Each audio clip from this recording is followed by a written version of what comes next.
Faça-se a luz, por favor.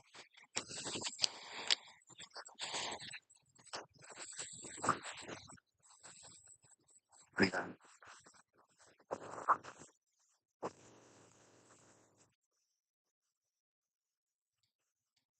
Muito bem, obrigado.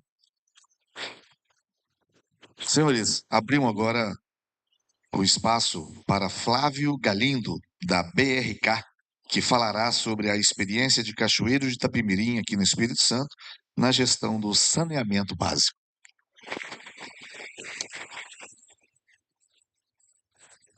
Boa tarde a todos, mais uma vez. Agora, depois dessa apresentação acerca do marco, vamos falar agora de um case cachoeirense, vizinho aqui. Vamos falar da BRK. Deixa a apresentação, problemas técnicos, mas tá chegando.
Mais uma vez, boa tarde a todos. Então, vamos falar aqui da BRK. A BRK é a concessionária de água e esgoto, né, de saneamento de Cachoeiro de Itapemirim. Antes de falar acerca do case de Cachoeiro de Itapemirim, eu queria apresentar um pouco para vocês do que é a BRK enquanto companhia. A BRK é uma companhia hoje que tem seu propósito atender as pessoas, mudar a vida das pessoas, levando o saneamento para muito além do básico. Foi falado aqui por saneamento por diversas vezes, e o saneamento, de fato, é algo básico que leva dignidade, saúde e sustentabilidade para todas as pessoas, e é algo que a gente não pode ver.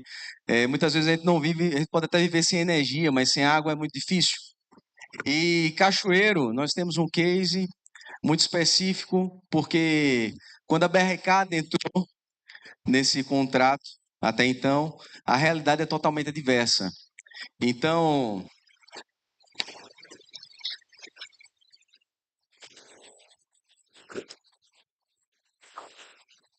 era totalmente adversa. Então, Cachoeiro convivia com muitas faltas d'água, uma perda de água no sistema de cerca de 56%, uma perda de água de 56%, e naturalmente a população cachoeirense convivia de maneira constante com faltas d'água.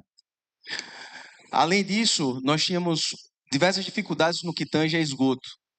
Nós não tínhamos manutenções corretivas nem preventivas em suas redes, e os extravasamentos eram constantes. E pior do que isso, cerca de 21 milhões de litros todos os meses eram depositados de maneira in natura no rio Itapemirim. Com isso, houve a necessidade de abrir-se uma concorrência pública. Cachoeiro do Itapemirim foi um dos primeiros municípios brasileiros, figura entre os primeiros municípios brasileiros a abrir uma concessão para uma empresa privada de saneamento básico. Feito isso, começamos um trabalho que data de 98, quando adentramos ao contrato. O fato é que Cachoeiro do Itapemirim, conforme eu falei anteriormente, e eu queria me ater a alguns dados específicos, tinha uma perda de 56% de água. A gente tinha que fazer uma produção média de 522 litros por segundo, com uma população de 162 mil habitantes. A realidade que nós encontramos hoje em Cachoeiro é que, com 186 mil habitantes, nós produzimos, em média, menos do que o que produzíamos anteriormente, em face da redução das perdas de água, que nós consideramos como sendo o coração de qualquer projeto de saneamento. Seguindo, o saneamento tem diversos desafios na prática. O principal deles é viabilizar investimentos. Cachoeiro tem diversos desafios, não só pela sua geografia, mas também pelas suas particularidades. Uma sede e 10 distritos, um município relativamente grande. E para que você possa operacionalizar e, de fato, transformar o saneamento em um case, é necessário que haja investimento, como qualquer projeto de infraestrutura. Até então, nós já investimos 567 milhões. Desses 567 milhões, 235 em água e 260 em esgoto, e 72 milhões em uma pequena central hidrelétrica, e nós vamos explicar o porquê desse investimento em uma pequena central hidrelétrica. Nós melhoramos o nosso sistema de captação, tratamento e distribuição de água, ampliamos a nossa reservação, e não só isso, nós também investimos em diversos distritos de medição e controle para que a gente pudesse, de fato, reduzir as perdas de água e as intercorrências e ocorrências de vazamentos constantes. No sistema de esgoto, nós efetivamos a primeira estação de tratamento de Cachoeiro do Itapemirim, que hoje coleta todo o esgoto da nossa sede, a estação de Coronel Borges. Hoje nós conseguimos tratar todo o esgoto de Cachoeiro e também dos distritos, com a implantação de 10 outras ETs em cada um dos distritos, para que a gente pudesse, de fato, sanear todas as áreas urbanas. Hoje nós temos um indicador de 98% de coleta e tratamento desse esgoto, e todo esse esgoto ele é disposto no meio ambiente de maneira adequada, após tratamento, retirando toda a carga orgânica necessária. A pequena central hidrelétrica foi um investimento que nós fizemos para garantir a modicidade tarifária, garantir que a tarifa ela não viesse a subir. Um dos principais custos que nós temos no saneamento, principalmente numa cidade como Cachoeiro, que você tem grandes morros, você precisa aduzir água, e nisso você precisa ter grandes contas de energia para poder ter estações elevatórias, era de fato ter uma pequena central hidrelétrica que pudesse fazer com que esse custo viesse a diminuir, garantindo que essa tarifa, no longo do tempo, não sofresse ganhos maiores. Então, esse investimento partiu dentro do contrato para que a gente pudesse, de fato, garantir uma modicidade tarifária para todos os clientes. Um dos pilares da BRK é a agenda ESG. ESG, para a BRK, é um tema caro. Hoje, nós somos signatários do Programa das Nações Unidas e temos trabalhado em todas as metas. Além disso, nós temos, através do nosso Instituto BRK, feito diversas ações e apoiado diversos projetos para garantir que o saneamento básico ele possa chegar a um maior número de pessoas. Um dos nossos propósitos, de fato, é levar o saneamento para muito além do básico. Nós, através do projeto do Instituto BRK, conseguimos fazer investimentos em alguns projetos, como foi o Aqualuz, onde foi veiculado pelo Jornal Nacional. Ele é um projeto onde a gente leva saneamento para áreas rurais e conseguimos fazer o tratamento de água através de um dispositivo que, através da luz solar, consegue desinfectar. Outro projeto que nós estamos fazendo nesse exato momento e já implantando em algumas escolas é o projeto Fonte de Futuro. Existem dados que 6 milhões de crianças acabam desistindo e acabam tendo um atraso escolar em função da falta de saneamento básico e muitas vezes da falta de água potável em escolas. O projeto Fonte de Futuro, ele visa, junto com a empresa de seguros Zurich, levar um equipamento que consegue ser uma mini estação de tratamento de água e garantir que haja água potável nas escolas onde não existe condições de ter uma rede disponível para abastecê-la. Esse projeto recentemente foi inaugurado lá em Macaé, onde nós conseguimos instalar o primeiro equipamento. Era uma escola que a própria diretora falou da dificuldade e das diversas vezes que teve que disponibilizar os alunos para voltarem para casa porque não havia água disponível para poder continuar as atividades escolares. A BRK, ela mantém diversos investimentos porque nós entendemos, e há estudos que dizem que a cada R$ 1 investido em saneamento, R$ 4 retornam como uma economia na saúde pública, porque nós reduzimos, de fato, as doenças de veiculação hídrica, assim como foi demonstrado no gráfico que o professor colocou aqui na apresentação anterior.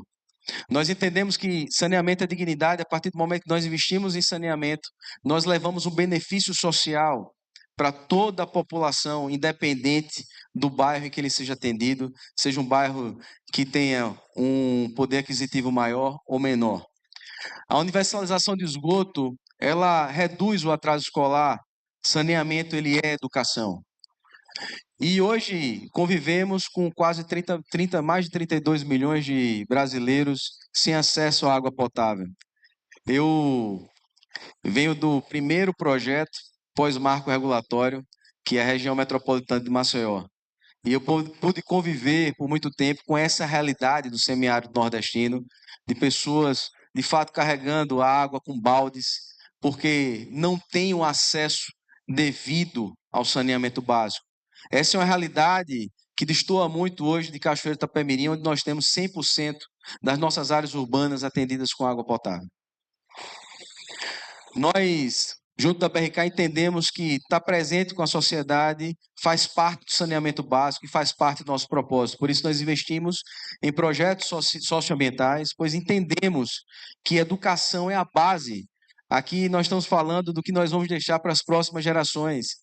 E o que nós vamos deixar para as próximas gerações perpassa por uma educação ambiental de qualidade. E não pode ser feito apenas pelo poder público, mas precisa ser um projeto a 4 mãos, inclusive colocando iniciativa privada e todos os entes que compõem essa esfera.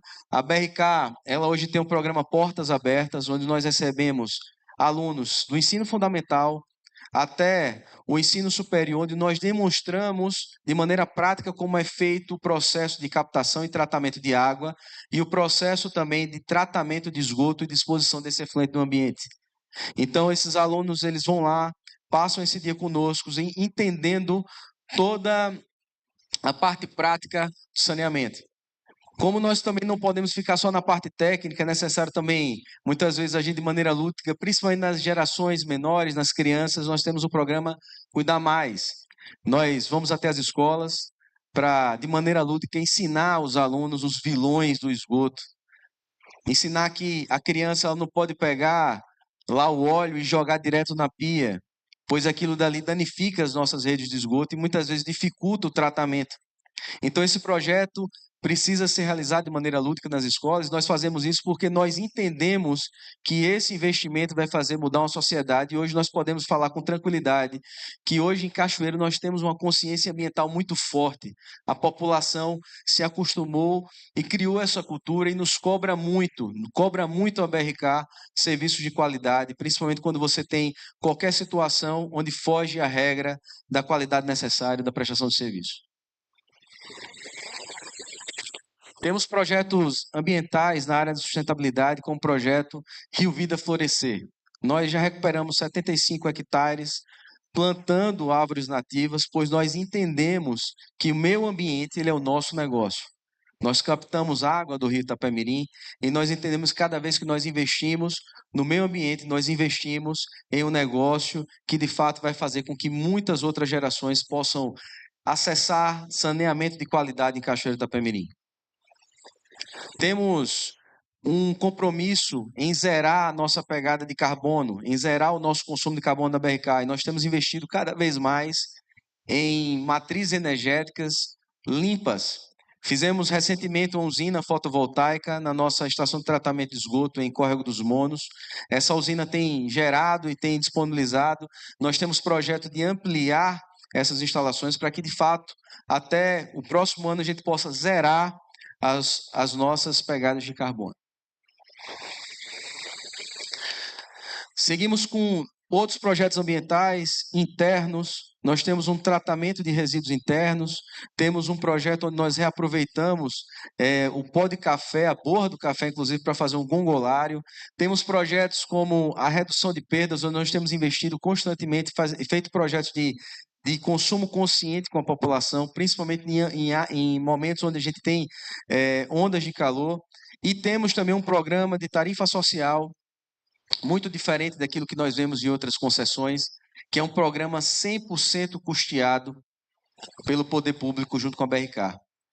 Nós temos um programa que tem uma capacidade de 1.500 famílias, e nesse programa o usuário ele não paga nada, tudo é custeado pelo poder público.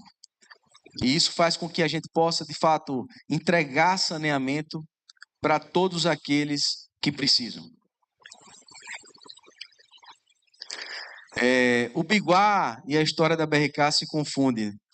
O retorno do Biguá ao rio Itapemirim mostra o sucesso dessa concessão. A retirada desses 21 milhões de litros de esgoto do rio Itapemirim trouxe o Biguá de volta. Por isso que nós somos um parceiro do projeto Biguá, do Prêmio Biguá de Sustentabilidade. A BRK está todos os anos lá investindo nesse projeto, pois nós acreditamos, nós cremos que o Biguá ele se confunde com a nossa história e ele mostra muito do sucesso que foi e está sendo essa concessão. Diversidade e inclusão é um pilar fundamental da BRK, pois nós entendemos que diversidade, quando nós somos diversos dentro da BRK, nós entendemos o mundo diverso que está lá fora.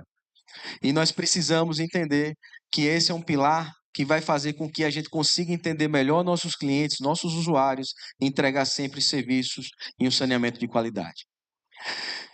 Como quem planta colhe, e depois de todo esse tempo, investimentos em infraestrutura, trabalho sério, programas socioambientais, obviamente o reconhecimento viria. Hoje, Cachoeira de Itapemirim é o único município que tem a nota 10 no ranking de saneamento capixaba produzido pelo Tribunal de Contas do Estado do Espírito Santo. Isso é fruto de um empenho, de um trabalho de anos, e que hoje a gente vem colhendo os resultados que começaram lá atrás, em 1998. Nós também, nesse ano que passou, fomos a empresa reconhecida pelos cachoeirenses como sendo a empresa que vem na mente, né, o que chama no inglês o top of mind, um recall de marcas, a empresa reconhecida, empresa pública de prestação de serviços públicos reconhecida pelo cidadão cachoeirense, a primeira que vem à mente do cidadão cachoeirense. Por isso nós fomos reconhecidos no Prêmio Gazeta Empresarial. E não só isso, nós temos uma auditoria interna que faz uma pesquisa de satisfação com todos os nossos clientes na ponta. Nessa pesquisa de satisfação, nós perguntamos ao cliente como é que está sendo o serviço de água, como está sendo o serviço de esgoto, como estão sendo as obras da BRK, como está sendo o atendimento da BRK, e esse cliente ele vai dar em cada um desses blocos, em cada uma das perguntas, uma nota de 1 a 10. Isso compõe um indicador que nós chamamos de ISC, que é o indicador de satisfação do cliente. E esse indicador hoje na BRK Cachoeira é um indicador de 8,4. De 10, os clientes eles reconhecem a BRK ambiental em 8,4. Isso é um case quando nós analisamos empresas de infraestrutura. Então, a população cachoeirense entende que os serviços da BRK, atendidos pela BRK hoje em Cachoeira de Itapemirim, eles são serviços de qualidade. E com isso eu finalizo. Muito obrigado.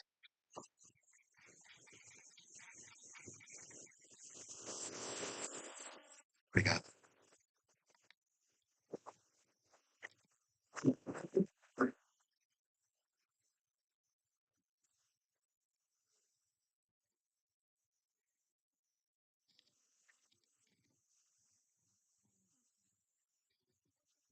Atenção, senhores. chegou agora um dos grandes momentos deste fórum. Nós vamos compor a mesa redonda que debaterá a sustentabilidade na região do Caparaó Capixaba. Convidamos para compor a mesa Paulo Breda, presidente do Comitê da Bacia do Rio Itapemirim.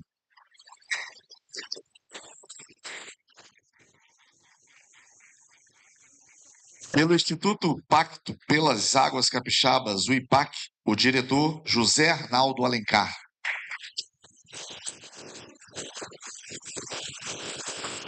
Pelo Departamento de Agroecologia do Instituto Federal do Espírito Santo, IFES, o professor Maurício Novaes.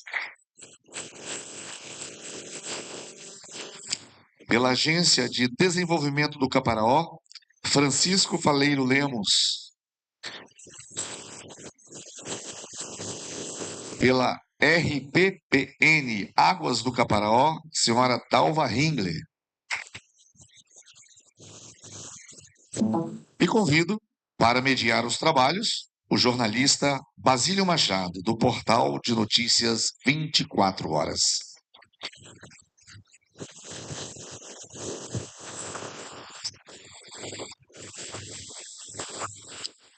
Ah, sim, verdade. Eu acho melhor. Então pode pedir o pessoal para se chamar para frente. Não.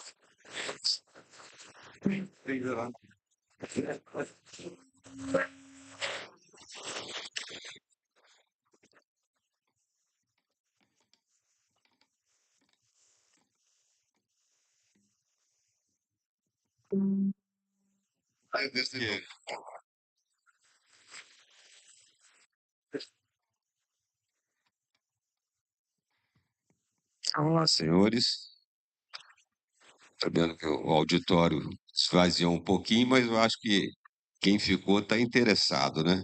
A dinâmica da mesa que a gente pensou quando planejou o fórum seria que cada debatedor aqui teria uns minutinhos para se apresentar ao público, né? Dizer a área que trabalha, fazer uma pequena explanação sobre o seu trabalho, mas em função do avançar e da hora, do tempo, nós vamos tentar reduzir isso aí. Cada um vai se apresentar, logicamente, depois nós vamos, aqui à mesa, eu como mediador, vou fazer algumas perguntas, né? E abrir para o público aquele momento. Eu não estou vendo aquele senhor que estava questionando, que é o Frangão, né? Frangão, que era o momento do Frangão, ele mora longe, não? Era o momento do Frangão estar aí. Então, vou começar aqui pelo meu lado, pelo Paulo Breda. A palavra é sua, Paulo. Meu nome é Paulo Breda, Paulo Henrique Mourim Breda. Sou daqui de Jerônimo, tá bom? Trabalho na empresa de saneamento em Cachoeiro há 30 anos e represento a empresa no comitê de bacia como usuário, né? Eu estou lá agora como presidente. Valeiros. A Dalva deixa por último, que ela tem a história maior. Apresentação assim. Porque aqui, no caso, é o privilégio. É só apresentação, né? Porque as pessoas já conhecem. Prazer, eu sou Maurício Novaes, professor do Instituto Federal Campos de Alegre. Eu leciono disciplinas no nosso curso de café, tecnologia em cafeicultura e no mestrado em agroecologia. E agora também teremos doutorado em agroecologia, tá? Depois, à medida que for saindo pergunta, eu queria contar uns casos assim, sobre o Instituto, né? Ok. José Arnaldo Alencar, sou engenheiro agrônomo, aposentado do INCAPé e hoje sou diretor técnico do IPAC. E ex-superintendente do Ministério do Meio Ambiente. Não nega o passado, não. Eles podem perguntar aí sobre sua gestão lá. De agricultura, de meio ambiente não, de agricultura. Boa tarde a todos. Francisco Faleiro, eu estou representando a Agência de Desenvolvimento do Caparaó, Sou empresário no Caparaó, comecei minha empresa há 35 anos, chamada inicialmente de Toca da Truta, e hoje nós transformamos para Tecnotruta, e hoje nós mudamos para Toca da Truta, que está lá embaixo do Pico da Bandeira. Dalva. Boa noite a todos. Em primeiro lugar, eu gostaria de agradecer, Brasílio, aí o convite, né? Fizemos o ano passado o fórum, primeiro, né? Ano passado, ano retrasado, né? E aí esse ano o segundo. Em primeiro lugar, eu gostaria de cumprimentar aqui a mesa, Paulo Breda, nós criamos o comitê, né, da Bacia do Rio Itapemirim. Cumprimentar aqui o professor do IFES, Maurício, cumprimentar aqui o Zé Arnaldo, nosso amigo também de Cachoeiro, companheiro de muitos anos, o Francisco aqui da Toca da Truta. Começar a minha fala dizendo o seguinte: hoje é dia da biodiversidade. Nós temos alguma coisa para comemorar ou não? Então, inicialmente, né, eu gostaria que a gente pensasse nisso. Eu sou educadora ambiental, especialista em educação ambiental, especialista em turismo, tenho mestrado na área de meio ambiente e sou cientista social. Eu vou começar, então, a fazer a primeira pergunta aqui para o Paulo Breda. Perguntar duas coisas, inclusive uma que foi polêmica agora essa semana na imprensa, né? Primeiro, Paulo, você é presidente do Comitê de Bacia do Rio Itapemirim. Já temos o plano de bacia do Rio Itapemirim pronto e está se falando já em cobrança na outorga da água. Como que está esse processo? Quem vai pagar, quem não vai pagar? Porque o pessoal do meio rural já está ficando preocupado, inclusive vi crítica. Inclusive tinha o presidente do sindicato rural estava aqui, o Wesley Mendes. Eu pedi que ele ficasse, porque no jornal ele reclamou, né? Eu falei, fica lá que você vai ter oportunidade de perguntar, apertar o Paulo lá nessa questão, como que vai funcionar essa outorga. Primeira coisa, o Comitê de Bacia, ele foi criado em 2004, né? Aí daí para cá, hoje, né? 2025, né? Em 2022, o plano de bacia foi aprovado. Ele foi criado com o empenho principalmente da plenária, né? Nós fizemos o termo de referência, mandamos para o Estado, e aí ficava muito caro, e aí o Estado não quis pagar o plano de bacia, e aí nós fomos adequando o plano de bacia à situação da qual a gente estava vivendo. E o Comitê da Bacia do Itapemirim, ele, juntamente com o Estado, nós fizemos o plano de bacia. É um instrumento da Lei 9433, que é a Política de Recursos Hídricos. É um dos primeiros instrumentos, né? Lá a gente tem vários. Um outro é o enquadramento. O enquadramento também, ele define qual é a qualidade, qual é a meta que a bacia quer para o futuro, para nós, para os nossos rios. Então, nós definimos que a comunidade dentro da bacia que é classe 2. Isso está definido já pela plenária do Comitê de Bacia. É um horizonte de 20 anos isso. E um dos grandes desafios, Basílio, é a questão do saneamento, né? A gente percebe que os nossos municípios, a montante, né, do alto da bacia do Itapemirim, Alto Itapemirim, que a gente chama no nosso plano de bacia, está precisando melhorar o saneamento. Não existe saneamento no Alto Itapemirim, né? A gente precisa melhorar nesse sentido. Depois, um outro instrumento é a outorga, né? A definição de diretrizes para concessão de outorga, tanto para a captação de água quanto para o lançamento, diluição de efluentes.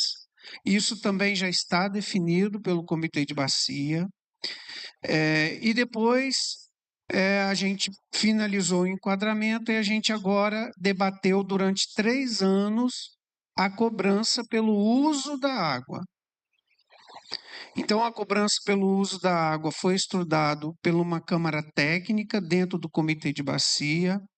Na semana passada, essa minuta de cobrança, ela foi votada no Comitê de Bacia, foi aprovada com uma ressalva com relação aos produtores rurais. Existe uma lei estadual que foi definida na Assembleia Legislativa que os produtores até 4 módulos rurais não pagaria pelo uso da água. Módulos rurais, cada município tem um módulo rural, tá? Vou falar de Jerônimo Monteiro porque eu conheço. O módulo rural de Jerônimo Monteiro são 18 hectares. 18 hectares. Então, um módulo, 18 hectares. E aí existem outros municípios também, que tem um que acho que é Ibiraçu, que falou aqui. Ibiraçu são 32 hectares. Então, é um desafio que tem. O Comitê de Bacia entende que a lei ela foi arbitrária, tá? Porque quem define essa situação, o comitê ele é deliberativo e quem define é o comitê, tá? Pela lei 9433. E hoje, né, o Comitê de Bacia está com a minuta aprovada, mas tem essa ressalva que a gente está esperando a proposta da área rural, dos agricultores, para a Câmara Técnica avaliar e aprovar como um todo essa minuta que foi elaborada pela Câmara Técnica. Pois é. Em relação ainda, alguém quer fazer alguma pergunta em relação ao outorga, que a gente vai mudar o tema.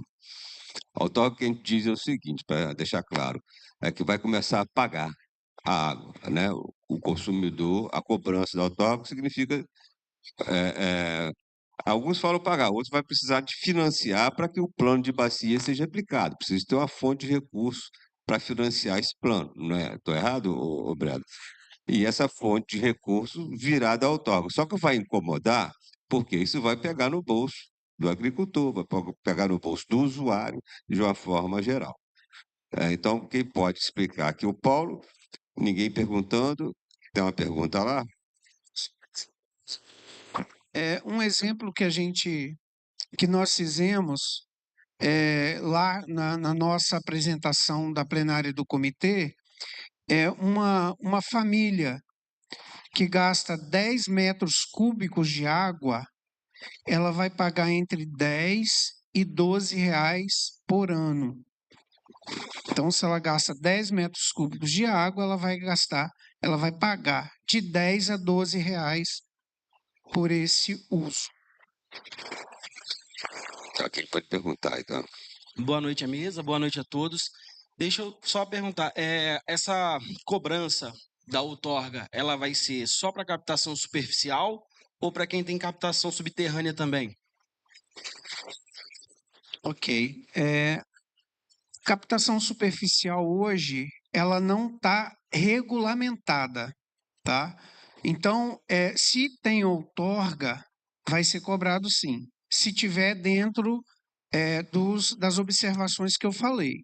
Então, a superficial que tem outorga vai ser cobrada sim. Vou dirigir uma pergunta para o Faleiro, o empresário aqui. Qual a maior dificuldade de você ser empreendedor no Caparaó hoje?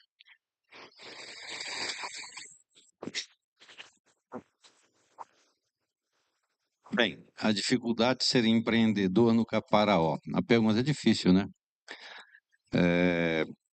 Eu não vejo nenhuma dificuldade enquanto empreendedor do Caparaó. embora a gente tenha enfrentado no passado muitas restrições por parte das instituições ligadas ao meio ambiente.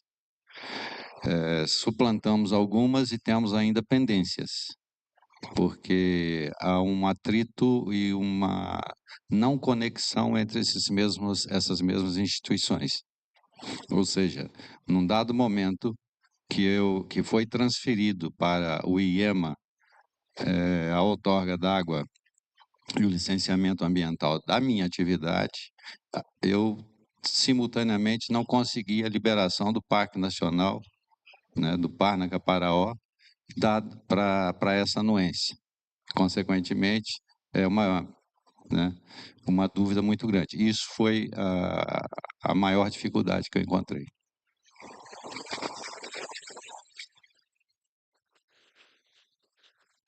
Vou perguntar para a Dalva, então. Gente, vocês podem, se alguém quiser fazer pergunta, só levantar dentro do assunto da primeira pergunta que a gente está fazendo. Seguindo na linha que eu perguntei para o Faleiro, perguntar para a Dalva, que também é empresária lá no setor, o que está faltando para o Caparó deslanchar, Dalva? Em primeiro lugar, acho que o Caparaó já está deslanchando. O Caparaó, a roda já está rodando. O Caparaó ele tem um plano de desenvolvimento regional, onde dentro desse plano ele está contido todas as demandas, inclusive de infraestrutura que a região precisa. A Estrada Parque, por exemplo, é uma delas, que nós conseguimos fechar o ano passado o projeto de Prende, onde a agência participou do todo o processo, a Viva Caparaó, né, o consórcio Sebrae, eu estava no consórcio, pagou o projeto de Prende da Estrada Parque, foi protocolado junto ao Estado. Então, o que o Caparaó precisa é dar continuidade às ações que estão previstas para acontecer na região, principalmente no tocante na área de infraestrutura. Por exemplo, como se falou de saneamento básico aqui, nós conseguimos, através do consórcio, há mais ou menos 12 anos atrás, junto ao governo do Estado, uma sobra do recurso do Banco Mundial, que era para fazer o saneamento, o tratamento de esgoto das cidades das cabeceiras do Itapemirim e do Itabapuana, porque são 3 bacias hidrográficas que nascem no Caparaó: Rio Doce, Itapemirim, que é a maior parte, e Itabapuana. E aí já estão prontos e funcionando a estação de tratamento de esgoto de Dores do Rio Preto, de Divino de São Lourenço, de Irupi, de Iuna e de Batiba, que parece que tem um atraso lá. Então, as águas vão descer limpas. Agora tem um gargalo, que são as comunidades. E aí houve uma sobra, e na época nós fomos conversar com o governador, e aí falamos, vamos começar então por Pedra Menina, e ele destinou a sobra, cerca de 9 milhões de reais, para fazer o tratamento de esgoto da comunidade Pedra Menina. E o problema é que ali você está na divisa com Minas Gerais, então a comunidade de Paraíso, e Pedra Menina é tratado, mas Paraíso continua jogando esgoto dentro do rio. Então, esse é um gargalo muito grande. Agora, o Caparaó sabe o que quer. O Caparaó sabe o que precisa. Nós implantamos aqui na região um programa de educação ambiental, e nós capacitamos mais de 8 mil pessoas na área de educação ambiental. Aqui tem várias pessoas que foram capacitadas cedo, né? Estavam lotados aqui de educadores ambientais. Nós estamos ali com o Alessandro, que é o secretário de Meio Ambiente de Dores, né? A questão do tratamento de esgoto lá. Em todos os municípios da região tem coleta seletiva de lixo. Não consegue coletar o material, mas foi implantado um programa também, nós fizemos diagnóstico, sabe, Basílio, da questão de resíduos da região, e foi feito todo um trabalho também, fizemos um marco regulatório, trabalhamos com todos os municípios dos 4 eixos, né, que são os 4 eixos do marco regulatório. Então, o Caparaó tem tudo para poder dar o salto. Agora, para isso, há necessidade de investimentos. Por exemplo, quando nós criamos a região do Caparaó, nós fazíamos parte do Sul. O Sul, eu falo sempre isso, não vou cansar de falar. O Sul tinha 9,4 de investimento do Estado, todo o recurso do Estado, 9 pontos ia para o sul do Estado. Quando nós criamos a região do Caparaó, criamos uma região independente, a região passou a ter 4,9. O grande erro é que, quando tem as audiências públicas, do Estado para definir o PPA, cada prefeito pede uma coisa para ele diferente e não foca naquilo que é prioridade para a região em termos de investimento. No ano passado, nós fomos para a audiência pública que aconteceu no município do Alegre, e lá nós colocamos para o orçamento de 2025 a execução da Estrada Parque. Né? Tinha uma pessoa do SEBRAE que, quando eu fui lá para frente, pedia fala e pedi que entrasse no orçamento.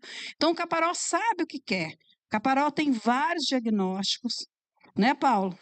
Tem vários diagnósticos, e esses diagnósticos estão claros do que nós precisamos para a região, né, dar o salto. Agora, eu falo o seguinte: trabalhar com o meio ambiente, gente, não é para gente fraca, não é para quem não conhece o meio ambiente.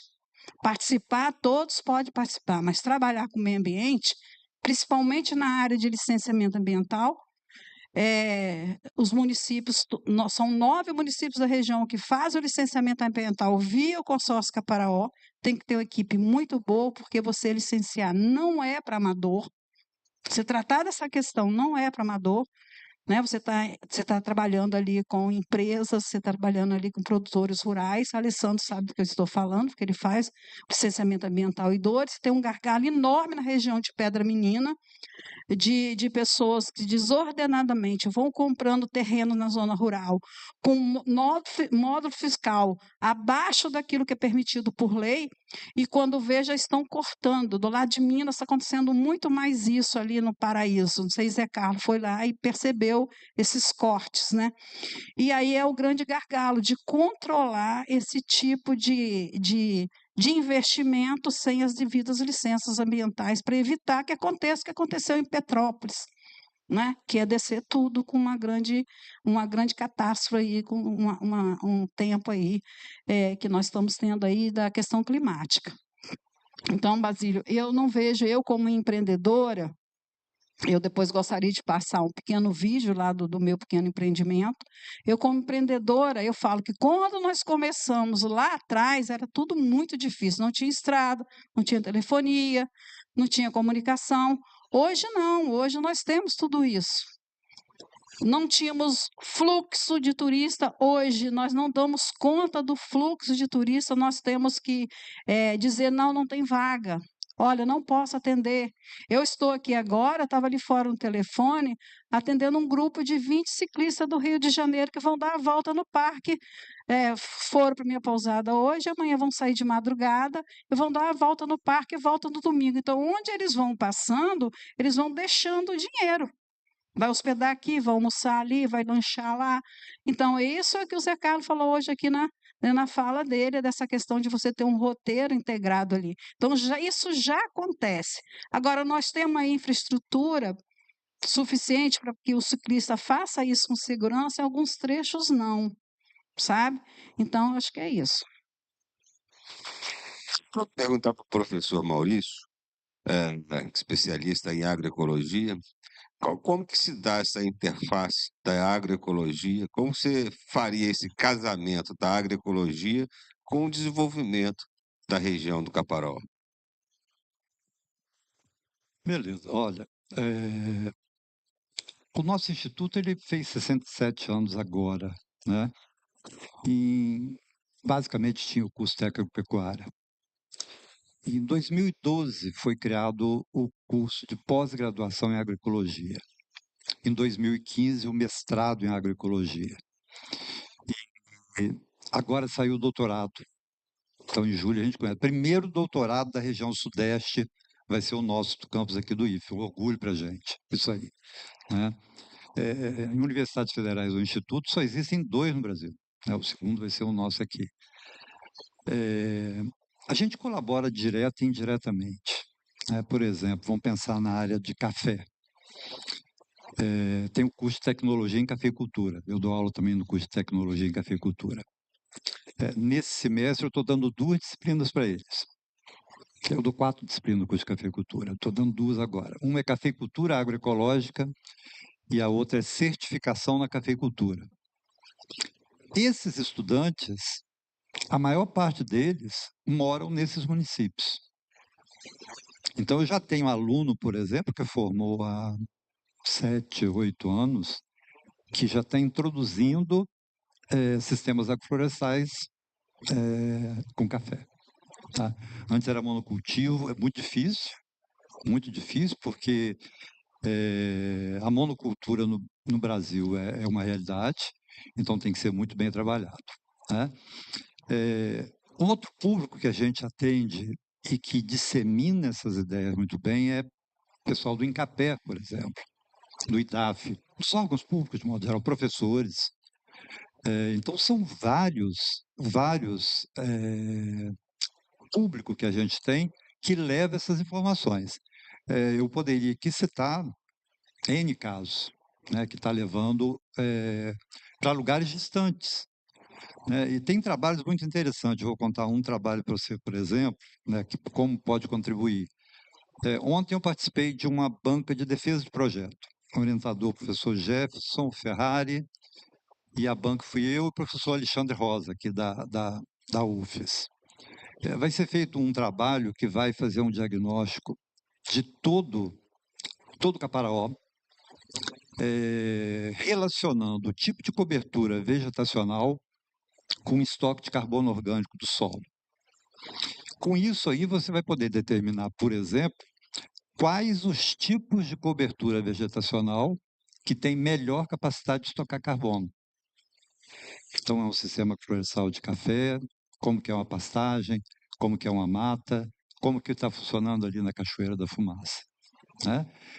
Essa informação a gente tem depois de terminada a dissertação, a gente criou para divulgação, todo aluno tem que fazer um boletim técnico, ou uma cartilha, ou um vídeo, para facilitar a chegada dessa informação para o produtor. Que dificilmente o produtor vai ler uma dissertação. Né? Uma dissertação aí 80, 100, 120 páginas, às vezes muito técnica. Esses boletins é de fácil leitura. Tem boletim, por exemplo, que a gente faz, às vezes, com 6, 7, 8 páginas. Aquele passo a passo mesmo para que o produtor possa acessar essa informação. E como o nosso curso é de agroecologia, por mais distante que possa parecer o tema da dissertação, ela sempre tem um enfoque, um toque agroecológico. Né? Meio ambiente, recursos hídricos, alguma coisa sempre tem. Os resultados têm sido muito bons, a gente tem visto, eu até falei agora mesmo com ela, eu tive uma aluna, por exemplo, a Luana, secretária de Meio Ambiente, Divino, São Lourenço. Foi, né, pila sua, né, estagiária. Excelente aluna. Então, ela fez, por exemplo, a dissertação dela, foi uma dissertação observatória, num sítio que eu achei fantástico, eu não conhecia, Estância São Lucas, que fica em Guaçuí, do professor Batista, João Batista. Ele vem há 20 anos trabalhando nessa área. O seu caso, mais ou menos, Carlos, ele pegou uma área totalmente degradada, vem recuperando, usou 8 técnicas diferentes de recuperação. Entendeu? E a área está recuperada, não tinha água, por exemplo, tinha secado as nascentes voltaram a verter água. Né? Então, isso aí ela vai produzir, já produziu uma cartilha, está buscando agora o DOI-CODE e SBN para poder publicar, né? E isso aí vai ser divulgado para o pessoal. Vou aproveitar então que você falou em plantar água, né? Conversar com o Zé Arnaldo, que também tem uma experiência, né, Zé, nessa área de plantar água, através do Instituto IPAC. Não sei se você trouxe um videozinho também, alguma coisa que quiser passar. A Dalva passa dela também.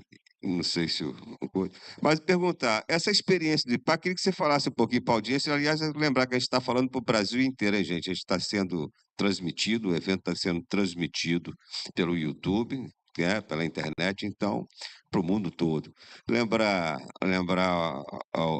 Perguntar ao Zé Arnaldo, que ele explicasse um pouquinho como que está sendo essa experiência com o IPAC e se ela pode ser replicada também nos outros municípios aqui da região do Caparaó.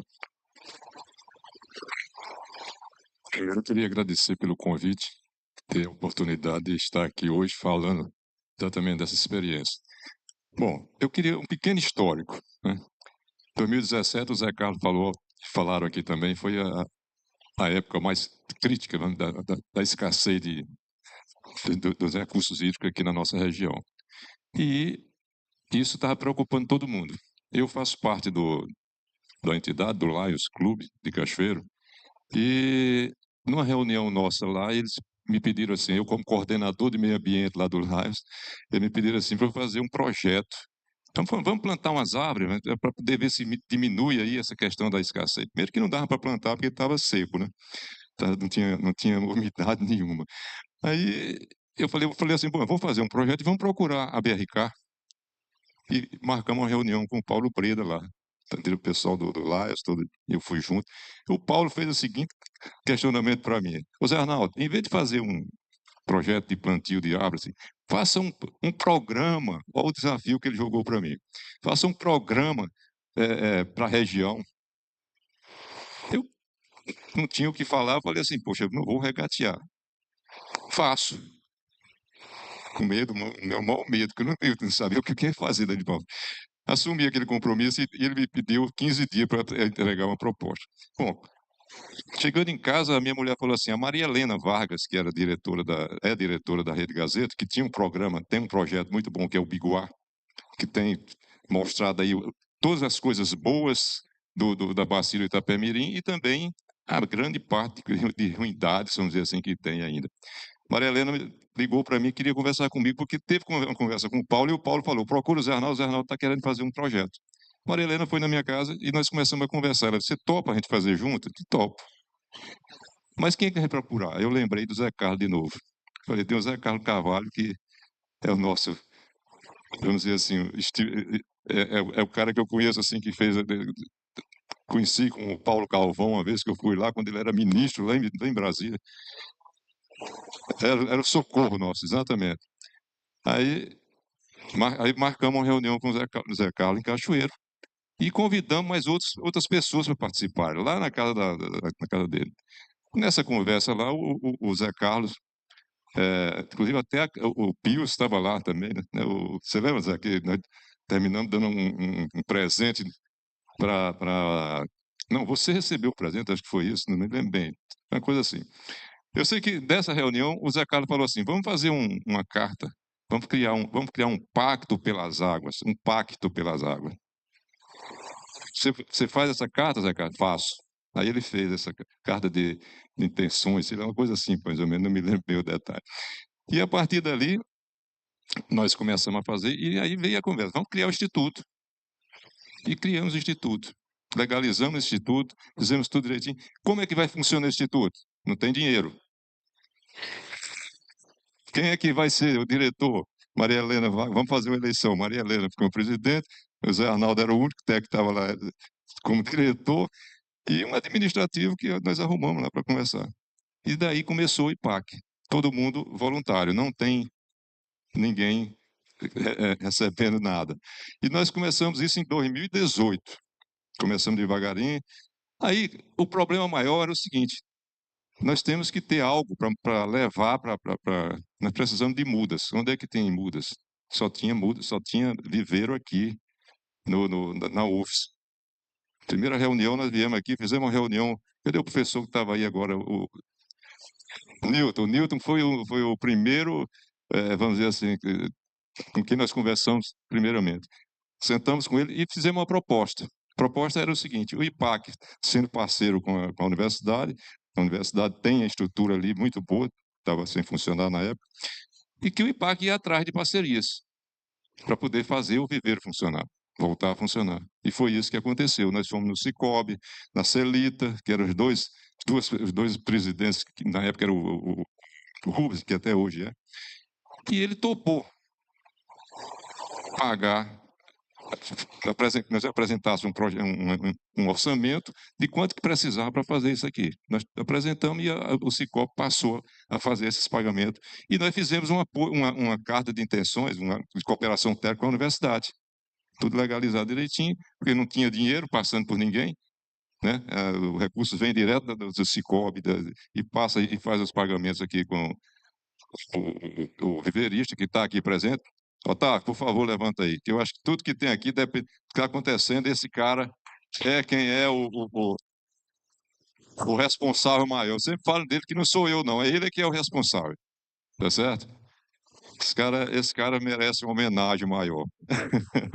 Pois bem, Então, a partir daí, nós começamos a produzir, e a universidade, a Flona, também é parceira, porque todas as sementes saem de lá da Flona, a maioria das sementes sai de lá, e começamos a produzir muda. Tudo bem. O IPAC começou então a dar o primeiro passo. Começamos a ter mudas e começamos a distribuir. Como é que a gente vai distribuir essa muda? Se nós não tínhamos ainda um projeto assim, um recurso para plantar. Começou a surgir o reflorestar, e apareceu uma empresa chamada MV, que está aqui, a Jamile. Hoje ela é uma responsável pela divulgação é uma engenheira florestal, e tem uma equipe excelente também. E nós fizemos um acordo com eles. As mudas do projeto florestal, eles pegariam aqui, só que teria que apresentar o projeto para a gente. O projeto do reflorestar tinha que vir para a gente poder fazer uma análise, e essa muda poder sair. E que essa muda não poderia ser vendida, nós iríamos trocar por cesta básica. Então, para cada 50 mudas, o produtor deixaria uma cesta básica no viveiro, como pagamento. E daí para frente a coisa andou. E hoje nós já produzimos, nesse período de 4 anos, 5 anos, 120 mil mudas foram produzidas aqui. Só a MV entregou 45 mil, 50 mil mudas nesses projetos reflorestados, todas produzidas aqui. O restante a gente foi o IPAC que foi distribuindo. Então, essa é a experiência que nós temos, e que hoje eu ouvi o Zé Carlos falar uma coisa aqui que eu achei muito interessante. Ele falou: nós temos que deixar de discurso, nós temos que ter ação. Essa ação, eu vendo o trabalho do professor aqui, do IP, eu fiquei assim, achando maravilhoso, mas eu falei assim, jamais eu vou conseguir fazer isso ali, porque eu comecei muito tarde. Mas tem umas parcerias também Eu com comecei muito prefeitura. tarde, não dá mais tempo para fazer o que o senhor fez, você foi lá atrás. Mas, pelo menos, é uma experiência que eu acho que ela está aí, o IPAC está aí para isso, ele vai continuar, a gente tem certeza disso, né? Porque nós queremos parceria, e as parcerias estão acontecendo. Nós não tivemos ninguém dizendo não para a gente até hoje. Então, eu acredito que nós temos no Caparaó aqui uma experiência, que tem outras experiências funcionando aí, como eu já falei, várias empresas que trabalham com isso aí, e muita gente que vão tocar isso. Vão tocar. Então, essa é a experiência que eu tirei para falar aqui para vocês. Eu vou trazer o Francisco Faleiro de volta para a conversa. O debate, já que ninguém está perguntando, está virando uma conversa. Se tiver enjoada a conversa, vocês falam aí que a gente termina. Vai fazer, o Wilton Louvain, tá? É o juiz, não é? O ex-juiz. Mas vou perguntar para o Francisco, Wilton, depois dele, você, se quiser até vir aqui, não tem problema não. Qual o perfil da clientela lá? Fala um pouco que eu conheci quando eu fiz a primeira, a Dalva lembra, nós fizemos a primeira descida do Rio Itapemirim, expedição científica. Eu era o fotógrafo da expedição, né? Me pegaram no laço também para ser fotógrafo, eu era jornalista, escrevia, né? A gente tem que se virar e fazer de tudo. Aí fizemos, né, lá atrás a primeira expedição, e nós almoçamos lá na Tecnotruta. Eu comi uma truta com molho de amêndoas ou amendoim, uma delícia. Lá tinha um restaurante lá. Como que é o perfil da pessoa que sobe a serra, né, desse cliente que vai até a Tecnotruta, e como que começou essa história, né, de você entrar nesse ramo da piscicultura, com a culinária, com a gastronomia? Como que foi isso, Francisco? Na época eu estou falando enquanto empresário, né? Porque na realidade a agência de desenvolvimento é algo novo que a gente está começando a engatinhar, né? E temos muito ainda pela frente. A questão da piscicultura voltada para a truta, eu havia voltado da Europa, tinha estudado fora, montei uma empresa no Rio de Janeiro, e foi aí que eu me familiarizei com a produção de trutas nessa região sudeste do Brasil, que a grande concentração de produção no Brasil é essa Serra da Mantiqueira, onde envolve os 3 estados, São Paulo, Rio e sul de Minas. E eu, vivendo no Rio, passei a conhecer essa produção de trutas, e por condições edafoclimáticas do Caparaó, meus pais ainda eram vivos, eu sou natural de Ibitirama, eu falei, vou criar truta em Ibitirama. Foi aí que nasceu a questão da criação de trutas em Ibitirama. Vim, comprei as áreas, né? Escolhi as áreas que me permitia fazer a captação de água, que teria uma topografia que me permitisse fazer essa captação por gravidade, enfim, todo um trabalho técnico, científico que também envolvi o Instituto de Salmonicultura lá em Campos do Jordão. E a partir daí implantei o projeto cresceu, né?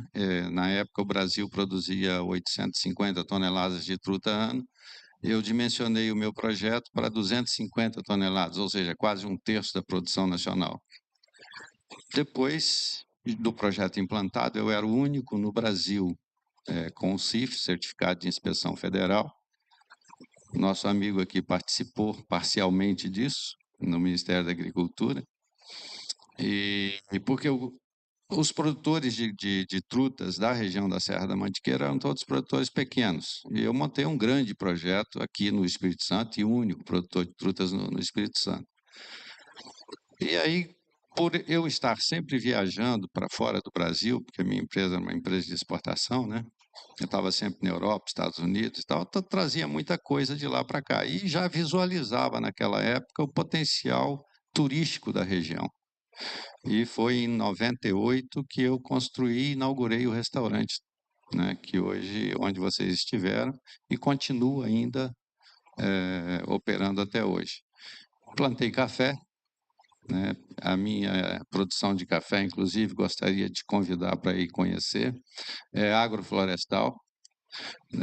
Até muito recentemente ainda era orgânico, agora eu estou fazendo alguma aplicação de nitrogênio lá e tal, mas é agroflorestal. E aí voltou um pouco a atividade que era fundamentalmente produção de trutas, o maior projeto do Brasil. Nós tivemos o impacto aí da ampliação do Parque Nacional em 97, onde passou de 9.500 hectares para 31.800 hectares, e foi um projeto assim que não levou em consideração toda a produção existente no entorno do Caparaó. Ou seja, não houve critério técnico na delimitação desse perímetro do parque. E eu sempre brinco que foi assim, um negócio meio que psicografado, igual Chico Xavier, lá de Brasília. Passa aqui, ali, acolá, e mataram o meu projeto com isso. Então, foi um negócio totalmente sem nenhum critério técnico. Hoje, o meu projeto se restringiu a uma pequena produção de trutas de 250 toneladas ano. Eu fornecia truta para São Paulo, Rio de Janeiro, Minas Gerais, cheguei a fornecer truta para o Congresso Nacional em Brasília. E das 250 toneladas, hoje eu produzo 8, 10 toneladas por ano. Mas, como eu parti para a área do turismo, então eu estou sobrevivendo exatamente porque eu consegui construir um restaurante.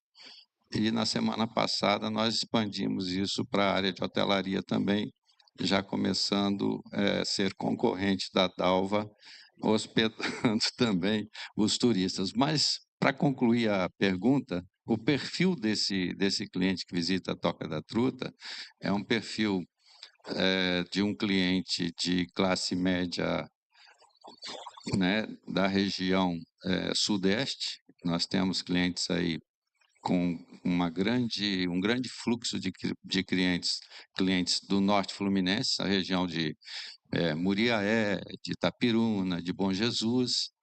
Temos também aqui de Cachoeiro Itapemirim, essa região sul do Espírito Santo, o leste de Minas, né, que envolve toda a parte do entorno do Parque Nacional, do Caparaó, estendendo até essa região mais norte do leste de Minas. Ok, eu vou seguir nessa linha então com a Dalva, que também é empreendedora nessa área de hospedaria. Pode chamar assim de hospedaria, acho mais bonito, né? Falar hotel, né? Fica mais chique. Mas, Dalva, seguindo na mesma linha da pergunta que eu fiz para o Faleiros, qual o perfil da sua clientela e como que está o acesso lá, né? Porque o turista ele quer chegar e o turista hoje, os carros novos, quem tem poder aquisitivo, é cheio de módulo, é cheio de eletrônico, não gosta de botar em buraco, que é caro pra caramba quando estraga, né? E dá trabalho. Então, quer estrada boa, quer chegar lá, né? Tá fácil de chegar lá em cima, Dalva? Antes de responder a sua pergunta, eu gostaria de registrar aqui a presença do Macarrão, né, do Senar, um grande parceiro na capacitação da região. E lembrar, Basílio, que eu falei na hora da fala do Zé Carlos, que todos os municípios aqui da região eles estão com as leis de educação ambiental pronta para ser implementada. Isso aí é prioridade, porque a educação ambiental ela leva conhecimento. Eu não gosto muito da frase quando as pessoas falam assim, porque nós temos que cuidar do planeta para futuras gerações. É o contrário, nós temos que cuidar dessas gerações para que elas possam cuidar do planeta, porque eles não estão preparados para isso. Mas em relação à questão do meu empreendimento lá, a nossa área é 19 hectares, não é muito grande, mas nós somos vizinho do parque, como Francisco, nós fazemos divisa com o parque. Quando eu adquiri essa área em 97, eu vim trabalhar na região em 95, né? Em 97 nem existiu o consórcio, nós criamos o consórcio em 99, depois da abertura da portaria, né, Zé Carlos? E aí nós resolvemos, era um movimento muito grande na região de pessoas, os fóruns, né? Nós fizemos todo esse movimento através do fórum chamado Pro Caparaó. E aí, com a abertura da portaria capixaba, não tinha pousada, não tinha nada. E aí nós, junto com o Estado, nós criamos um projeto chamado Cama e Café. O que era Cama e Café? Era hospedagem nas propriedades, né, nas propriedades rurais. E nós fizemos um grande trabalho visitando os proprietários rurais para convencê-los de atender o turista, porque estava inaugurando a portaria e não tinha onde dormir nem onde comer. E aí o projeto foi chamado Cama e Café. E aí eu, na época, tinha comprado em 97 essa pequena propriedade, que a maioria dela era pasto, eu vou voltar a mostrar um pouco das imagens. E aí eu havia comprado essa propriedade e aí fiz uma casinha lá e comecei a atender as pessoas no Cama e Café com um quarto e uma varandinha que eu servi o café. Foi assim que eu comecei. Isso em 99, 2000, por aí. E aí, na época, nós conseguimos montar Cama e Café em Dores, Cama e Café em Pé da Menina, Patrimônio da Penha, Santa Marta, que teve como que era o nome daquela menina ali da vila, que tinha uma pousadinha ali? Santa Marta. Ela foi a pioneira em hospedagem, e Muniz Freire. Então, em cada lugar, nós conseguimos criar algumas pessoas que tiveram essa coragem de abrir a casa. Nós já falávamos de café especial nessa época, de servir um bom café para o hóspede. E aí eu entrei nessa onda de implantar o projeto de turismo regional, mas eu falei, caramba, eu vou começar, e os amigos ficavam, você me empresta aquele chalezinho seu lá? Não tinha nada. Aí eu falei, sabe de uma coisa, eu vou entrar no Cama e Café também. Fiz o curso, que a gente tinha que fazer um curso, receber um selo, e aí comecei a hospedar. Hoje eu tenho 10 suítes. A pousada hoje, eu já sou aposentada do Estado há 10 anos. Nós temos algumas rendas também em Cachoeira, que eu sou de Cachoeira, de Itapemirim. Nós temos ainda casa em Cachoeira, meu marido tem negócios ainda em Cachoeira. Então, a pousada hoje, ela é para manter as despesas que eu tenho, porque como eu fiz RPPN, nós reflorestamos ali a maior parte da propriedade. Nós temos a pesquisa científica junto com o IFES, lá com a professora Carla, da Botânica aqui do IFES, laboratório. Nós temos identificado 154 espécies só na trilha que leva até a cachoeira. Todas as espécies estão com QR Code de identificação. Quando nós recebemos grupos de educação ambiental, nós provocamos para que os alunos façam a própria pesquisa ali em loco, né, da questão da flora, da RPPN.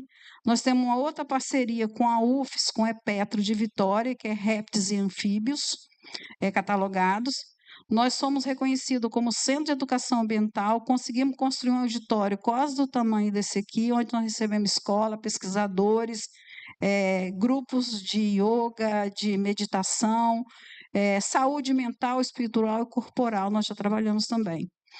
E agora, dia 4, eu vou convidar todo mundo que está aqui, dia 4 agora de junho, Semana do Meio Ambiente, nós vamos inaugurar os viveiros autorizados pelo IBAMA e pela CIAMA, junto com o CETAS, os viveiros para recebimento dos animais silvestres da região que vivem em cativeiro, recuperar e devolvê-los para a natureza. Então, a nossa pousada hoje, o objetivo dela não é lucro, é manter esses projetos, porque tudo é gratuito, nós não cobramos nada para receber os alunos. Muitas das vezes, dependendo se a escola for muito carente, nós damos um lanche também para os alunos. Fiquei muito feliz que eu cheguei aqui, a diretora da Escola Estadual Gerando Monteiro, Dalva, vou marcar para levar meus alunos lá. Nós recebemos alunos de Minas, do estado do Rio, os municípios vizinhos, né, que vão até lá. E aí depois tive a oportunidade de passar um pequeno vídeo, né, para vocês entenderem a importância daquele pequeno pedaço de chão como zona tampão do Parque Nacional do Caparaó, porque se nós estamos cuidando do entorno, nós estamos cuidando do parque, porque nós somos a primeira barreira de impedir que entre caçadores, que queime, entendeu? Então, nós estamos lá fazendo o nosso papelzinho, quietinho no nosso canto, né? Não temos apoio, recursos de lugar nenhum, nós fazemos tudo com recurso próprio. Ok. Essa questão do vídeo, não sei se tem alguém operando ali, se o vídeo está lá no... Tá, tem mais alguém que trouxe algum vídeo? Alguém falou comigo que trouxe. Foi você não, né, Paulo? Foi o professor Wilton. Oi? Pode chegar aqui, Wilton. Você faz sua fala rapidamente, como a gente cumpre o horário, a gente prometeu de encerrar o fórum às 19 horas. Faltam 5 minutos para a gente encerrar. Você pode chegar, parece que tem alguém querendo fazer uma pergunta. Deixa ele fazer a pergunta primeiro, Wilton, porque aí não te interrompe. Pode levar o microfone, que aí não te interrompe a sua fala, né? Vamos fazer as perguntas, porque nosso horário já está estourando. Basílio, boa noite. Eu sou Boa noite. conhecido como Macarrão, sou consultor do Senar, a parte de turismo rural, agroturismo, né, e organização da cadeia produtiva do campo voltado para o turismo rural sou eu. Eu gostaria de fazer aqui uma lembrança e uma sugestão, principalmente os mais jovens aqui. Acabei de dizer há pouco ao Zé Arnaldo aí, e para todo mundo ouvir, que nós tivemos um socorro em Brasília. Esse socorro chama-se José Carlos de Carvalho, que eu tenho um carinho muito especial por ele, respeito, tá? Porque se nós temos isso aqui hoje, toda a estruturação da UFES começou com ele, dentro do gabinete dele, eu indo lá, o senhor está lembrado disso, né? E indo lá e pedindo ajuda a ele. E comigo depois foram os dois diretores da UFES. Na época era, acho que CAUFES, um negócio assim, né? Para quê? Porque criaram 3 novos cursos e não tinha estruturação, né? Eu fui lá em cima, eu tinha um trabalho da região do Caparaó, Brasília, para a gente trazer recursos para esse trabalho aonde nós chegamos, né? E o que aconteceu? Levamos os diretores lá e conseguimos recurso, está aí hoje, né, doutor Zé Carlos? E quero dizer o seguinte também, o Basílio, quando você vai fazer alguma coisa para uma região principalmente, você tem que buscar aquilo que você tem de melhor. E a nossa região tem 2 coisas, senhor diretor lá do IFES, é diretor, não é? Professor, nós temos 2 coisas aqui, gente, maravilhosas, doutor Zé Carlos, que é os 2 centros tecnológicos. E eu não vejo, professor, essa tecnologia que tem ali dentro chegar para a nossa região, principalmente para o agricultor familiar. Nós temos, o Senar tem um programa chamado ATEG, Assistência Técnica e Gerencial. O que a gente encontra por aí, a produtividade baixíssima, não é? Porque esse programa, o proprietário recebe por 2 anos a tecnologia de graça para o produtor rural. E o que eu queria aqui, o Basílio, é dar essa sugestão para a gente viu, o Faleiro? Nós buscarmos essa tecnologia para a nossa região. Então, obrigado pela oportunidade. Doutor Zé Carlos, foi um prazer imenso, depois de muito tempo, encontrá-lo aqui. E obrigado, que o senhor merece o nosso respeito, o nosso carinho.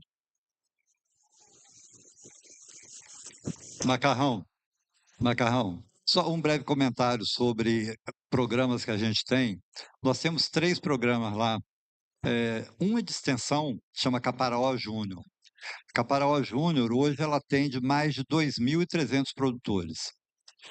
De todos os cafés especiais premiados aqui no Brasil, dos 10, 7 são assistidos pela Caparaó Júnior. Então, é um trabalho de extensão bacana. Tem um outro programa que chama Fortac, Fortalecimento da Agricultura Capixaba. Foi até uma verba de gabinete do deputado Felipe Rigoni, que hoje é secretário de Meio Ambiente, que são parcerias, coordenador é nosso, professor Sávio Berilli, atendendo vários municípios. Então, a gente tem pesquisa desde abacaxi, morango, café, por aí afora vai, né? E tem o Reagro, que é um outro também, que é tratamento de resíduos, aí já é na parte de saneamento. Então, só esses 2 programas estão aproximadamente hoje com 200 alunos trabalhando nele, né? Tanto aluno de mestrado, como aluno de PIBIC, PIBIT. Então, está expandindo, né? Vai chegar mais longe ainda. Obrigado. Pois é, o debate bom é assim, bate-rebate, né? A conclusão que eu cheguei, eu que estou de fora, é que precisa fazer mais, nunca é suficiente, e ele tem que continuar reclamando, né? Senão também ninguém faz mais. Se não cutucar, tem que cutucar a onça para ver se ela reage. Vamos falar agora o doutor Hilton Dillen, Hilton Louven, não sei porque eu estou com Dillen na cabeça. Hilton Louven quer dar um recado aí, fica à vontade, depois nós vamos passar o vídeo da Dalva para a gente encerrar, tá? Tá bem. Ela tem uma pergunta também. Pode deixar ela fazer primeiro, doutor? É porque aí depois a gente encerra. Sou filho da terra. Então fala. Depois ela... Pode falar? Sou dessa associação, Zé Carlos de Então, com a palavra, doutor Hilton. Pode falar, doutor. Pode falar com a palavra. Eu cumprimento a todos com um apertado abraço, estudantes, todos presentes, na pessoa do nosso ex-ministro, que é o orgulho de Jerônimo Monteiro, Zé Carlos Carvalho, e aos palestrantes e demais debatedores convidados, na pessoa do professor Cláudio, com quem eu pude conversar um pouquinho aqui, já fiquei encantado por hoje, tá? O meu abraço a todos. Inicialmente, parabenizo aos organizadores do evento, do segundo fórum, e depois eu vou fazer umas sugestões concretas e vou tentar mudar esse número aqui. Porque quando eu receber o convite, eu fiquei alegre, contente, mas fiquei preocupado, entendeu? O número de pessoas, a importância, era para um dia inteiro ou 2. Mas vamos correr, tá bem? Então, quero dizer para vocês, não como advertência, mas para vocês me tolerarem um pouquinho. Eu sou preocupado com o horário também. Não pretendo gastar mais de 5 minutos. Mas quero dizer para vocês, prestem atenção. Eu gosto muito de reunião. Eu gosto muito de falar. Mas gosto muito mais ainda de participar e ouvir. Porque se eu estou numa reunião, eu estou no meio do meu semelhante, de quem é a coisa mais importante para a minha vida. É estar com a presença do semelhante. Se eu estou falando e posso falar, eu penso que eu falarei alguma coisa que possa servir ou contribuir para a humanidade. E quando eu estou ouvindo, eu tenho a certeza de que eu estou aprendendo muita coisa a mais com os idosos experientes, com os jovens, com crianças, com quem quer que seja. Quando eu estou ouvindo, eu tenho essa certeza. Então, por isso eu gosto de falar. E aprendi com o meu padrinho, social e intelectual, que foi quem fundou tudo isso aqui com os nossos pais. Doutor Antônio Alves Duarte, aprendi com ele. Hilton, Você é um garoto jovem, você tem o dom. Não perca a oportunidade, me ajude, venha. Fale o que você tiver de falar, participe, você tem um dom. Então, eu aprendi com ele. Hilton, de nada vale grandes inteligências, grandes ideias, trancadas hermeticamente num quarto escuro. De nada valerão grandes culturas trancadas hermeticamente num quarto escuro. De nada valerá para a humanidade. Aprendi com ele. E procuro fazer isso. A educação mudou minha vida e de milhões de brasileiros está mudando. E eu penso o seguinte, mudou para quê? Para eu não faltar necessidade, comprar um carro, ter vidinha melhor? Não é só isso. A minha responsabilidade social e humanitária de servir para alguma coisa nessa minha passagem na Terra. Então, seguindo nessa linha, Paulo Breda me convidou na crise hídrica do Espírito Santo. Paulo Breda me levou na Rede Gazeta e na Agência de Recursos Hídricos. E lá eu improvisei uma fala de 10 minutos e uma peça, um monólogo teatral ilustrativo de 5 minutos. Mas hoje não vai ser possível apresentar essa parte. Paulo me levou lá, fui em 2 reuniões ou 3 da AGEA e na Rede Gazeta. Fica para outra oportunidade. Então, eu quero agora concretamente, porque tem que correr com o tempo. Primeira sugestão, não sei se alguém está gravando, vai anotar. Transformar o Fórum Caparaó Sustentável de 1º e 2º para Fórum Permanente Caparaó Sustentável, 3ª edição, vai ser o próximo. E que Vamos acatar. Eu parabenizo esse fórum, que o primeiro está completando 10 anos. Então, outra sugestão, que passamos a fazê-lo de 4 em 4 anos. No 3º ano, a gente faça uma reunião no Caparaó preparatória para o próximo. Avalie os 3 anos e prepara o próximo, de 4 em 4, porque é muito tema, muito urgente. E outra, a crise, entendeu? A crise ecológica e das mudanças são rápidas. Nós não temos muito tempo, nós temos que correr para tentar recuperar alguma coisa. Tá, então, 2 sugestões. Outra sugestão, não sei se já existe, criar, eu posso formalizar depois, criar um fundo específico de emergência do Caparaó, a modelo de que tem o do Estado do Espírito Santo, nós vamos criar o do Caparaó. Por exemplo, cada município do Caparaó vai ter que recolher anualmente 0,02% do orçamento imediatamente anterior para esse fundo. Se Jerônimo Monteiro tiver um orçamento de 100 milhões, em 2025 e 2026, ele contribui com 200 mil. Se o outro que tem mais, vai ter mais. E também os municípios da bacia do Itapemirim e lá do Itapapuana. Por quê? Eu não planto, eu não tenho café. Eu sou plantador de água. Quero reflorestar minha propriedade, os topos do morro, mas não consegui ainda. Fui um dos primeiros inscritos no cadastro prévio do Reflorestar, quando começou no governo Paulo Artum. Até hoje nunca recebi uma carta, nunca recebi um convite, nunca recebi uma notícia. E vou procurando. Então, essa questão do fundo é nesse sentido, a gente criar esse fundo aí específico. Para isso, emergencial. É uma sugestão. E outras coisas a mais também criar, Dalva, que eu conheço a Dalva desde lá da pousada de Cama e Café. Quando eu era juiz em Una, e Afonso Cláudio, eu participava das reuniões por lá. Então, a gente poderia também, não sei se já tem, eu me disponho a tentar entrar, participar como for possível, para, como Jerônimo Monteiro faz parte, a gente criar, fazer um projeto, uma ideia, trocar ideia, o Instituto Histórico e Geográfico da região do Caparaó, para a gente tentar levantar a história, compilar de uns 150 anos para trás. Tá bem? Então, fica aqui. E tem os pontos nossos de Jerônimo Monteiro, exclusivos daqui. Vamos deixar para outra oportunidade as nossas questões aqui. Eu lamento, Jerônimo Monteiro está com pouca participação num evento como este, tá bom? Mas agradeço a todos.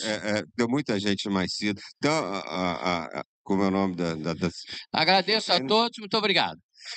Jamile, Boa muito noite. obrigado, doutor. Suas sugestões serão prontamente anotadas.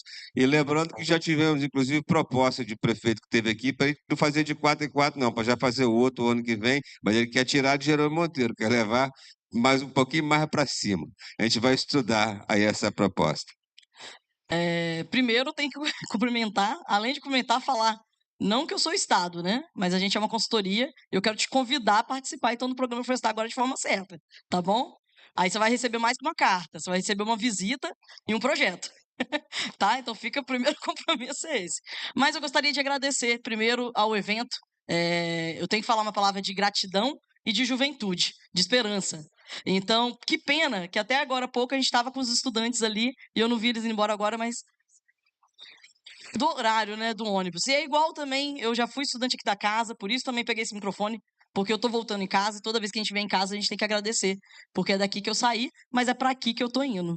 Então também agradecer, porque ver o senhor Cláudio em casa, hoje eu sou aluna no mestrado do ESCAS IP, e com muito orgulho eu falo que ter base aqui na engenharia florestal, hoje estar como presidente, a primeira presidente de 48 anos, da Associação dos Engenheiros Florestais do Espírito Santo, muita responsabilidade. E também agora levar a mensagem do IP, da conservação ambiental, das mudanças, né? Quais são os efeitos das mudanças climáticas, por onde a gente vai, eu tenho que primeiro agradecer o evento.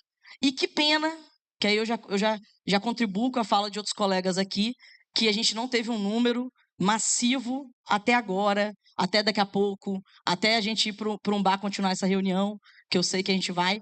Então, assim, além de agradecer, eu fico muito preocupada, tá? Fico muito preocupada, Zé Carvalho, que você fez o curso que eu fiz aqui sem as suas mãos lá 20 anos atrás, 25 anos atrás, não teria isso aqui, estrutura. Primeiro, estrutura para ter conhecimento, para ter educação. E aí a gente não teria continuidade. Porque hoje aqui, a gente salda, mas cadê os amigos? Aí eu falo, puxa aqui, tá? Puxa a responsa aqui, na associação e na juventude. Cadê os amigos que vão continuar? No mestrado a gente tem muita galera boa, não tô falando, Nazaré Paulista tá cheio de gente boa fazendo. Mas eu fico preocupada quando eu venho nessa casa e cada vez eu vejo ela mais vazia. A evasão dos cursos, o mesmo debate de para onde que vai, a inteligência artificial, que todo mundo acha que é juventude e acredita que é tudo, mas agora é barato, é gratuito, e o conhecimento não vale nada, e que todo mundo vai ganhar dinheiro na internet. Todo mundo, né?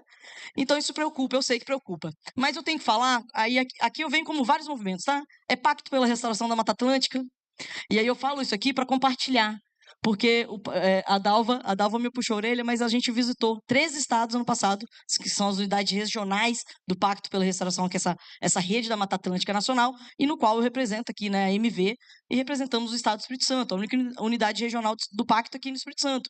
E aí eu falo isso porque aqui não tem concorrente. E eu escutei a palavra, né? Depois vocês falaram, é sobre compartilhar. E é sobre compartilhar. Porque os nossos problemas não vai dar tempo.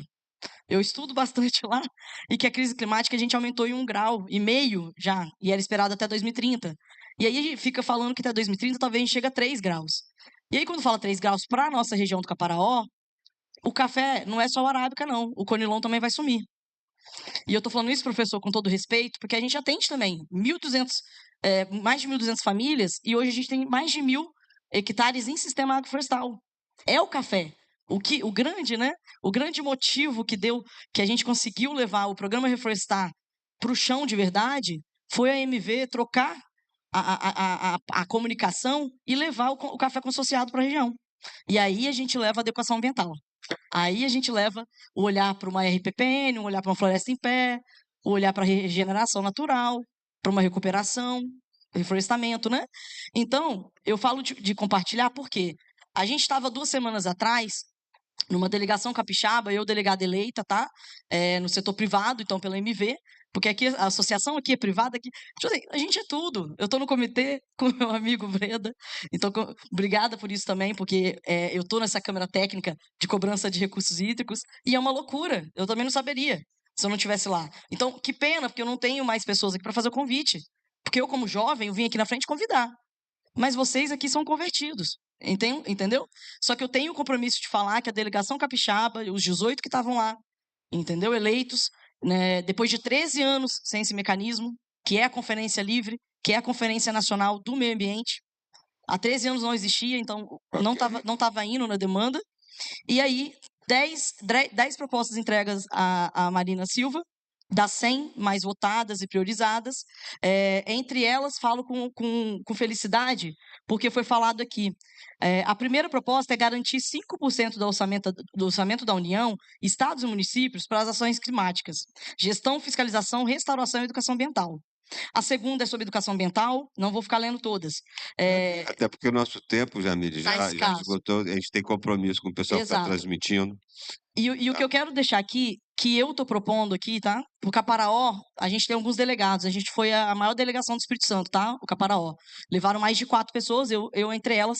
A gente quer conversar com os prefeitos, a gente quer conversar com o consórcio, com essas propostas que já está em Brasília, na mão do Ministério, para a gente ver aqui no Caparaó o que tem a ver com o que está falando lá em Brasília.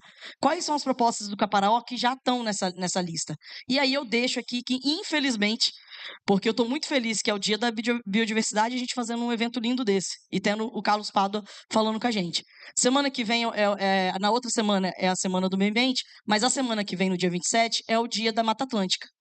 E aí, para falar de Mata Atlântica, e eu fecho com isso, muito me preocupa um dia inteiro com muitas pessoas, assim, incríveis aqui, não tem nem como falar, né?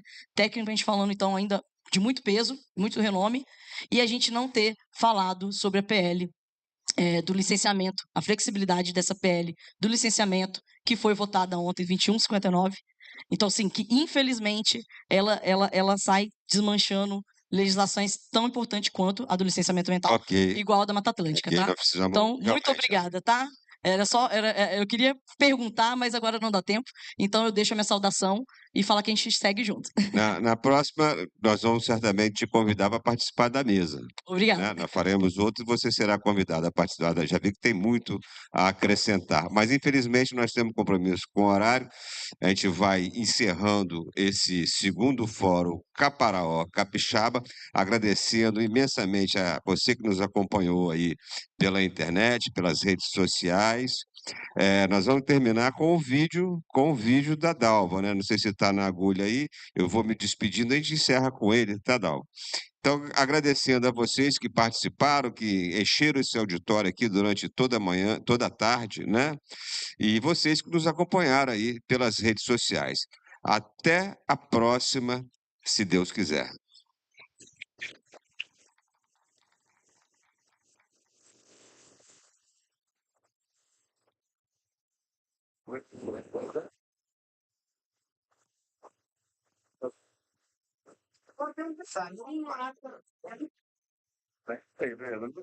Na próxima a gente vai melhorar mais nessa logística da mesa. Acho que a mesa tem que ser com menos pessoas, né?